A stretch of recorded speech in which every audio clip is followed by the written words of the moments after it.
Aleloia, mbola faly miarabanao amin'ny anaran'i Jesosy Tompo ao anio talata fa 17 ny volana Jona 2023. Ry ava-malala amin'ny Tompo, manasanao ao hiara ivavaka amiko angatantsika ny fanahy masina alohany anambarako ny zavatra izay hitan'ny zanako vavy tamin'izay nakany Madagasikara tamin'ny 2016.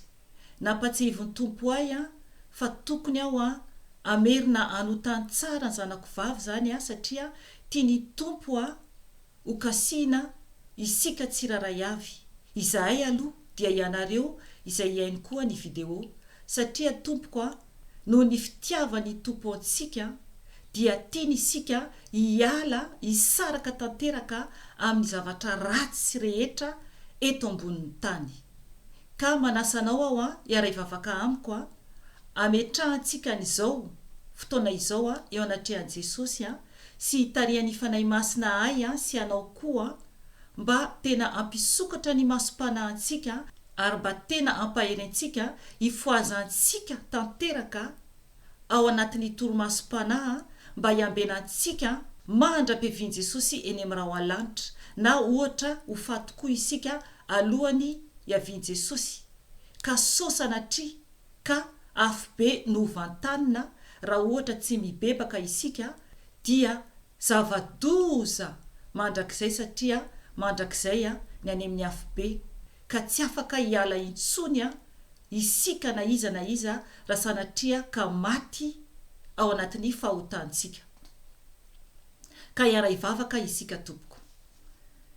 Jesosy Tompo, misaotra anao, mideranao, mankalazanao, manajanao, Tompo malalao, miantso anao izahay amin'izao ora sy fotoana izao, mangataka ny fitarian'ny fanahy masinao Jesosy, satria Tompo anandratra anao indray aho, anambara ny fahatsaranao izay fampitandremana foana no ataonao aminay zanakao tsiraray avy. Ka mangataka anao fanahy masino, oka ianao no teny amin'ny alalako ka ny nofo rehetra dia tsy anana anjara amin'izao fotoana izao. Ka mitenena fanahy masino, raiso ny kontrola ny tenako, raiso ny kontrola satria izao dia fitaovana fotsiny ihany ary piasanao kely sy bitika eo anatrehanao.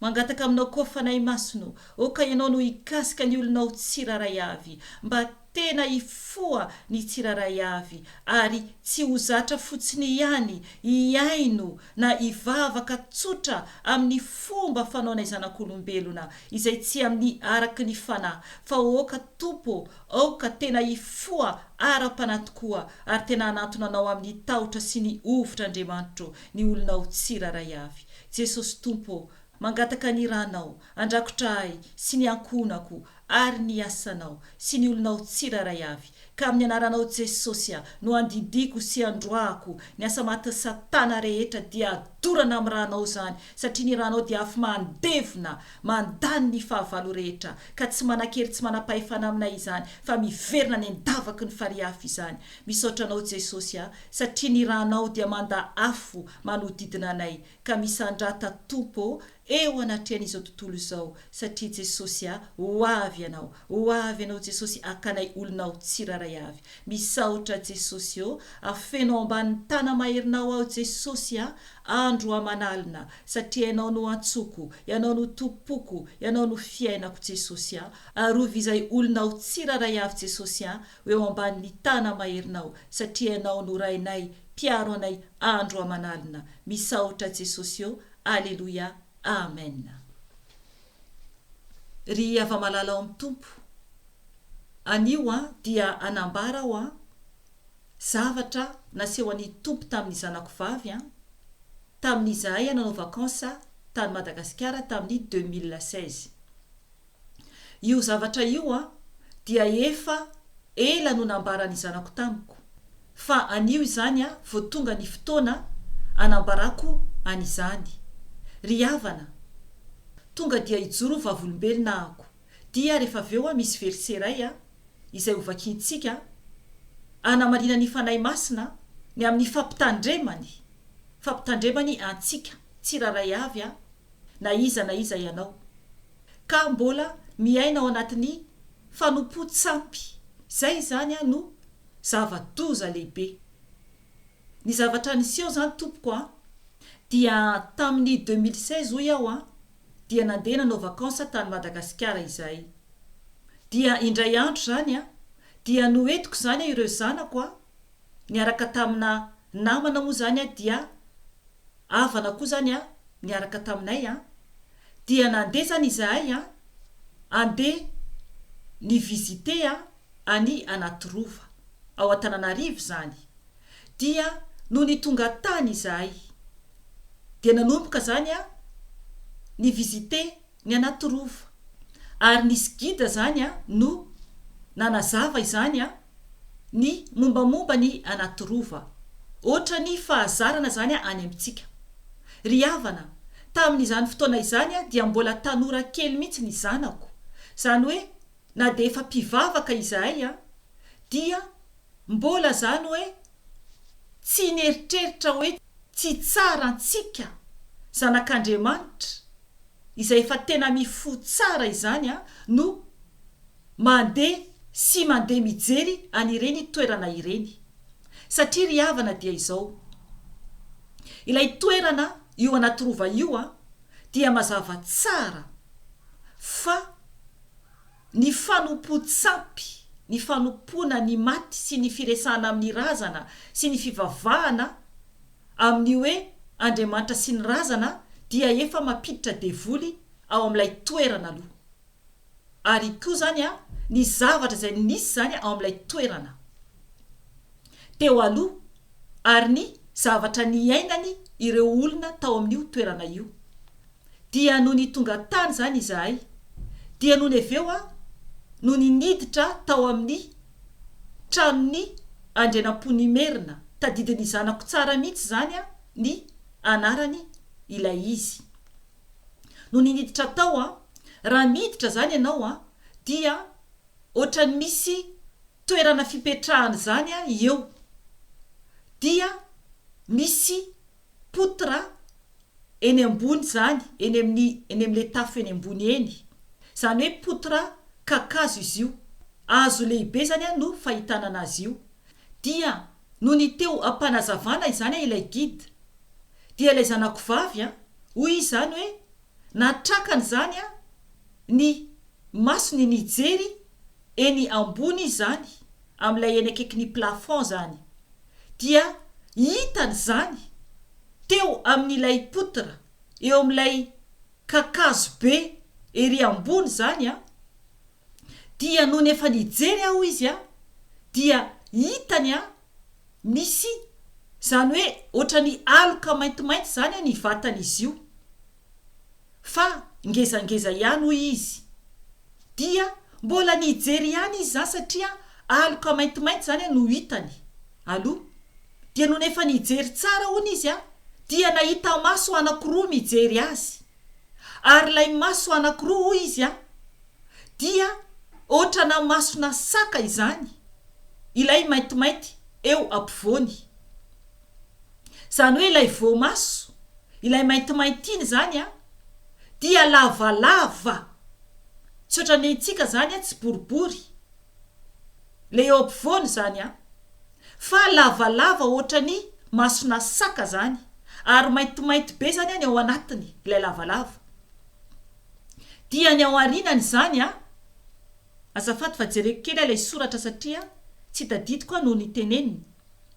Dia ny ao arinan'ilay maso zany a dia fotsy a ohatra ny an'olona hoy izy, dia hoy izy hoe ohatra ny reninay ireny, lenay a ohatra ny zavatra fohy kely, zany hoe olona moa zany ny atao ohatra fa le izy hoy izy a tena kely zany a fohy fa botabota zany. Dia hitany zany a mivezivezy eny amin'ilay potra le izy, mandendeha eny amin'ilay potra eny ambony eny hoy izy. Tao amin'ny tranony Andrianampon'ny Merina io zany mandendeha zany a io biby io dia ny fijery noho izy a tena masika ary tsy faly, ny fijeriny masony izany.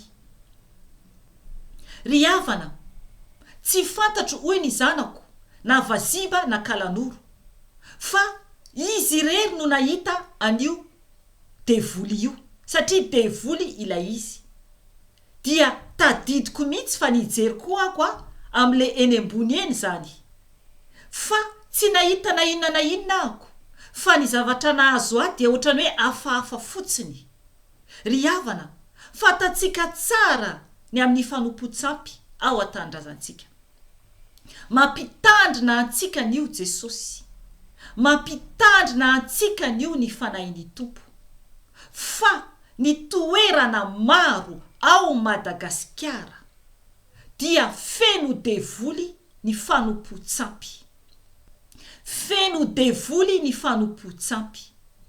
Ny zavatra izay hitany zanako dia mazava tsara fa devoly izany. Tena erin'ny maizina no manjaka ao anaty rova. Erin'ny maizina ka tokony isika hitandrina tompoko. Ny fombafomba rehetra izay fomba tao amin'ny sampy na hoe miteny hoe Andriamanitra sy ny razana dia tsy azo atao tompoko. Fa erin'ny Satana no tonga dia tonga amin'ilay toerana. Mifoaza tompoko fa tiantsika ny tompo. Ny teny nomeny fanahy masina ay anikeo. Raha nanotany azy aho ny momba an'izany dia ny teny nomeny tompo dia ao amin'ny bokin'ny Isaia 5:17. Hoy ny teny tompo ovakiko amin'ny anarany. Eny an-dalambe dia misikina lamba fisaonana ny olona. Eny an-tampon-tranony sy eny an-kalalahana dia midradradradra avokoa izy ireo sady mijoy ny ranomasony. Amen. Ry havana, ho avy izany fotoana izany. Ho avy raha tsy mibebaka ianao amin'ny fanompo-tsampy. Satria izaho zao dia efa nibebaka tamin'ny fanompo-tsampy izay nataoko. Ary tena naika hitondra ny ankonako any amin'ny afobe ao. Mila mibebaka isika tompoko. Raha tsy zany dia io tenin'Andriamanitra io no tonga aminao sy ny taranakao. Raha mbola mizingizina amin'ny fanompo-tsampy, izany hoe ny fivavahana amin'ny razana sy ny firesahana amin'ny maty sy ny fandehanana amin'ny doany sy ny fizazahoana amin'ny ratsy rehetra tompoko dia any amin'ny afobe ny hafarany. Eto ny fanahin'ny tompo dia manambara tsara fa eny an-dalambe dia misikina lamba fisaonana ny olona. Zany hoe eny an-dalambe dia misaona ny olona. Satria ho avy ny fandravana, ho avy ny famonona, ho avy ny tanan'Andriamanitra. Ary efa tonga ankehitriny ao Madagasikara ary eran'izao tontolo izao ny tanan'Andriamanitra velona, mitsara antsika tsiraray avy ary mamaly antsika. Fisaonana, ho avy ny mosary, ho avy ny ramandrika, ho avy ny fandringanana, ho avy ny fitsaran'Andriamanitra. Mibeba tompoko. Eto ny teny dia mbola mitoy ny teniten'Andriamanitra hoe eny an-tampon-tranony sy eny an-kalalahana dia midradradradra avokoa izy ireo sady mijoy ny ranomasony. Amen. Itomany ijoy ny ranomaso satria na eny an-tampon-tranony na eny an-kalalahana dia midradradradra avokoa izy ireo sady mijoy ny ranomasony. Ry havana, ny tantarany Moaba, ny loza anjoan'i Moaba no voambara eto. Toy izany koa ny anjoan'i Madagasikara. Isika isam-batan'olona raha tsy mibebaka isika, raha tsy miala amin'ny fanompo-tsampy isika, dia afobe no miandry. Zava-doza tompoko, satria ny tenin'Andriamanitra dia marina ary mahitsy. Any amin'ny Apokalipsy izay efa miverina matetika eto fa ny mpijangajanga, ny mpanompo sampy, ny mpandainga rehetra dia anana ny anjarany any anatin'ny fariafo. Ao amin'ny apokalipsy 1:20 izany. Ary ao amin'ny apokalipsy 2:5 ihany koa dia manambara an'izany. Ry havana, tiantsika ny tompo, ary mbola famindram-pony farany amintsika izao vaninandro iainantsika izao. Naseho any tompo any zanako vavy, ilay fanahy ratsy, hitany ny zava-miafina, hitany. Ry havana, mitandrema, mifoaza, fa kely sisa dia ho avy Jesosy. Izay ny anio, mahereza tompoko. Mbola miverina eto ihany aho raha mbola sitrapon'i Jesosy tompo. Voninahitra ho an'Andriamanitra irery ihany, ary fiadanana ho an'ny olona izay ankasitrahany irery ihany. Amen. Veloma tompoko.